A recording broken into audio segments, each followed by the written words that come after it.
Hello दोस्तों, स्वागत है एक और नई वीडियो में। दोस्तों आज का वीडियो बहुत ही खास होने वाला है क्योंकि आज की इस वीडियो में हम 25 विविध ऑब्जेक्टिव पर डिस्कस करेंगे जो कि कई बार एग्जाम में पूछे जाने की बहुत संभावना है। और आपको कमेंट बॉक्स में बताना है कि आपको 25 क्वेश्चन में कम से कम कितना क्वेश्चन सही हुआ। यदि चैनल पर नए हैं तो जरूर चैनल को सब्सक्राइब कर लें। चलिए बढ़ते हैं सिंपल क्वेश्चन की तरफ। देखिए क्वेश्चन नंबर 1 में कहा गया कि गुप्त युग में भूमि राजस्व की दर क्या थी। क्वेश्चन नंबर 1 में क्या है, गुप्त युग में भूमि राजस्व की दर क्या थी। तो इसका सही जवाब हो जाएगा उपज का छठा भाग। उपज का छठा भाग होता है, इसलिए एक का सही जवाब हमारा बी हो जाएगा। गुप्त युग में भूमि राजस्व की दर क्या थी, तो उपज का छठा भाग। चलिए अगले क्वेश्चन की ओर बढ़ते हैं। क्वेश्चन नंबर 2 में कहा गया कि भारत का आखिरी मुगल सम्राट कौन था। क्वेश्चन नंबर 2 में कहा गया कि भारत का आखिरी मुगल सम्राट कौन था। तो इसका सही जवाब हो जाएगा बहादुर शाह जफर। 2 का सही जवाब सी हो जाएगा। भारत का आखिरी मुगल सम्राट कौन था, तो बहादुर शाह जफर। क्वेश्चन नंबर 3 में कहा गया कि पंजाब में अमृतसर नगर की स्थापना किसने किया था। क्वेश्चन नंबर 3 में कहा गया कि पंजाब में अमृतसर नगर की स्थापना किसने किया था। तो इसका सही जवाब गुरु रामदास ने। 3 का सही जवाब डी हो जाएगा। पंजाब में अमृतसर नगर की स्थापना गुरु रामदास ने किया था। चलिए अगले क्वेश्चन की ओर बढ़ते हैं। क्वेश्चन नंबर 4 में कहा गया कि किस सिख गुरु को अकबर ने 500 बीघा जमीन दी थी। क्वेश्चन नंबर 4 में कहा गया कि किस सिख गुरु को अकबर ने 500 बीघा जमीन दी थी। तो इसका सही जवाब हो जाएगा गुरु रामदास को। 4 का सही जवाब भी हो जाएगा। किसको 500 बीघा जमीन दिया था, तो गुरु रामदास को। चलिए अगले क्वेश्चन की ओर बढ़ते हैं। क्वेश्चन नंबर 5 में कहा है कि समान कार्य के लिए समान वेतन भारत संविधान में सुनिश्चित किया गया है, यह क्या है। तो इसका सही जवाब हो जाएगा एक राज्य के नीति निर्देशक सिद्धांतों का अंग है, इसलिए 5 का सही जवाब भी हो जाएगा। चलिए अगले क्वेश्चन की ओर बढ़ते हैं।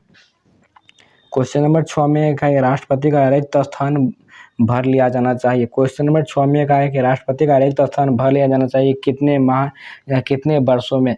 इसका सही जवाब हो जाएगा 6 माह के अंदर राष्ट्रपति का रिक्त स्थान भरा होना चाहिए, इसलिए 6 का सही जवाब हमारा ये हो जाएगा 6 माह में भरा होना चाहिए। चलिए अगले क्वेश्चन की ओर बढ़ते हैं।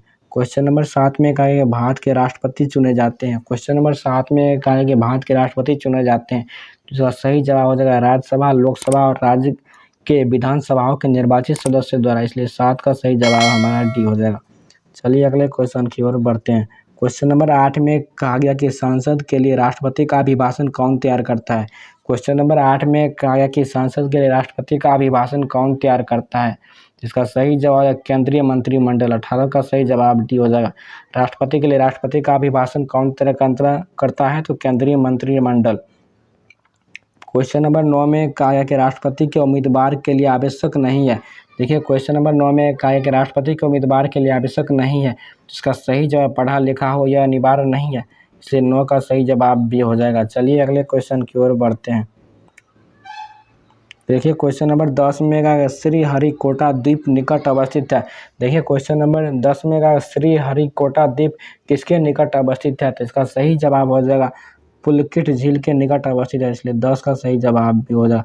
श्रीहरिकोटा पुलकित झील के निकट अवस्थित है। क्वेश्चन देखिए क्वेश्चन नंबर 11 में कहा है कि भारत के सदस्य वायु में मार करने वाली मिसाइल है। देखिए क्वेश्चन नंबर 11 में कहा गया कि भारत की सदस्य वायु में मार करने वाली मिसाइल है, तो इसका सही जवाब हो जाएगा त्रिशूल। 11 का सही जवाब सी हो जाएगा।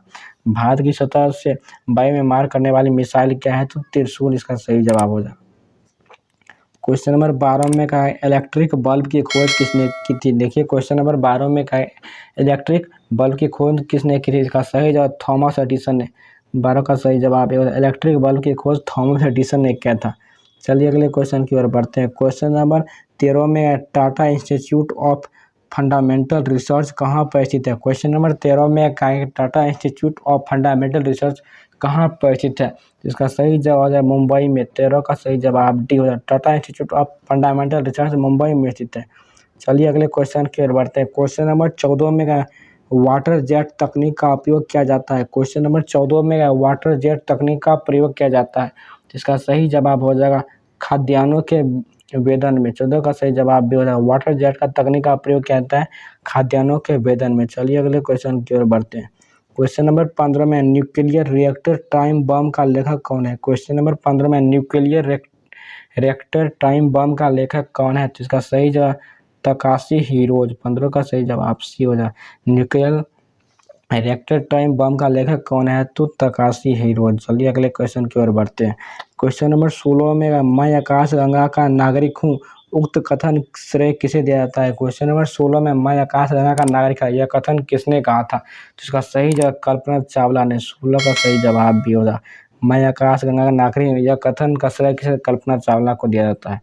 चलिए क्वेश्चन नंबर 17 में क्या है कि परमाणु नाभिक के अवयव है। क्वेश्चन नंबर 17 में क्या है? परमाणु के नाभिक के अवयव है। तो इसका सही जवाब हो जाएगा इसका सही जवाब हो जाएगा, देखिए परमाणु नाभिक के अवयव, इसका सही जवाब प्रोटॉन और न्यूट्रॉन।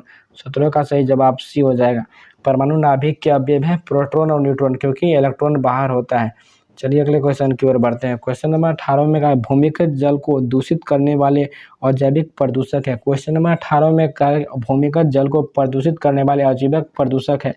तो जल्दी से इसका आंसर बताइए। इसका सही जवाब हो जाएगा आर्सेनिक। 18 का सही जवाब सी हो जाएगा। भूमिगत जल को दूषित करने वाले अजैविक प्रदूषक है आर्सेनिक। क्वेश्चन नंबर 19 में का एक अंतर्राष्ट्रीय अम्ल वर्षा सूचना केंद्र स्थापित किया गया है, कहाँ पे? क्वेश्चन नंबर 19 में का अंतर्राष्ट्रीय अम्ल वर्षा सूचना केंद्र स्थापित किया गया है। तो इसका सही जवाब हो जाएगा ओस्लो में। 19 का सही जवाब भी हो जाएगा। अंतर्राष्ट्रीय अम्ल वर्षा सूचना केंद्र स्थापित किया गया ओस्लो में। क्वेश्चन नंबर 20 में कहा गया कि निम्नलिखित में से कहाँ आर्सेनिक द्वारा जल प्रदूषण सर्वाधिक है? तो इसका सही जवाब हो जाएगा पश्चिम बंगाल में। 20 का सही जवाब डी हो जाएगा। निम्नलिखित में से कहाँ आर्सेनिक द्वारा जल प्रदूषण सर्वाधिक है? तो पश्चिम बंगाल इसका सही जवाब हो जाएगा। क्वेश्चन नंबर 21 में कहा गया कि निम्नलिखित में से कौन सा एक कार्बोहाइड्रेट नहीं है? क्वेश्चन नंबर 21 में कहा गया कि निम्नलिखित में से कौन सा कार्बोहाइड्रेट नहीं है? इसका सही जवाब है ग्लिसरीन। ग्लाइसिन एक कार्बोहाइड्रेट नहीं है, बाकी सब कार्बोहाइड्रेट है, इसलिए कि इसका सही जवाब सी हो जाएगा।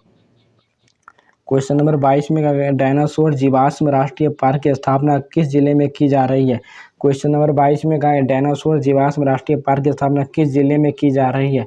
तो इसका सही जवाब हो जाएगा धार में। 22 का सही जवाब सी हो जाएगा, धार में हो जाएगा। चलिए अगले क्वेश्चन की ओर बढ़ते हैं। क्वेश्चन नंबर 23 में कंप्यूटर का सबसे महत्वपूर्ण भाग क्या है?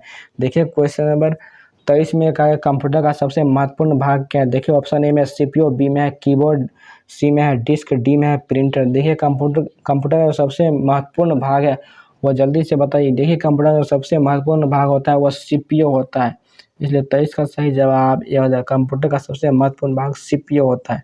चलिए अगले क्वेश्चन की ओर बढ़ते हैं। क्वेश्चन नंबर 24 में रोबर्ट्स कप का संबंध है किस खेल से? ए में फुटबॉल से, बी में बैडमिंटन, सी में टेनिस, डी में बास्केटबॉल से। देखिए रोबर्ट्स कप का संबंध है वो फुटबॉल से है। 24 का सही जवाब ये हो जाएगा। रोबर्ट्स कप का संबंध फुटबॉल से है। चलिए आज के वीडियो का सबसे लास्ट क्वेश्चन की ओर बढ़ते हैं।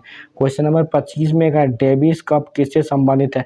यह भी खेल से है। ऑप्शन ए में है वॉलीबॉल, बी में है बैडमिंटन, सी में टेनिस, डी में बास्केटबॉल। तो इसका सही जवाब है टेनिस से। डेविस कप किससे संबंधित है? तो टेनिस इसका राइट आंसर हो जाएगा। 25 का सही जवाब सी हो जाएगा।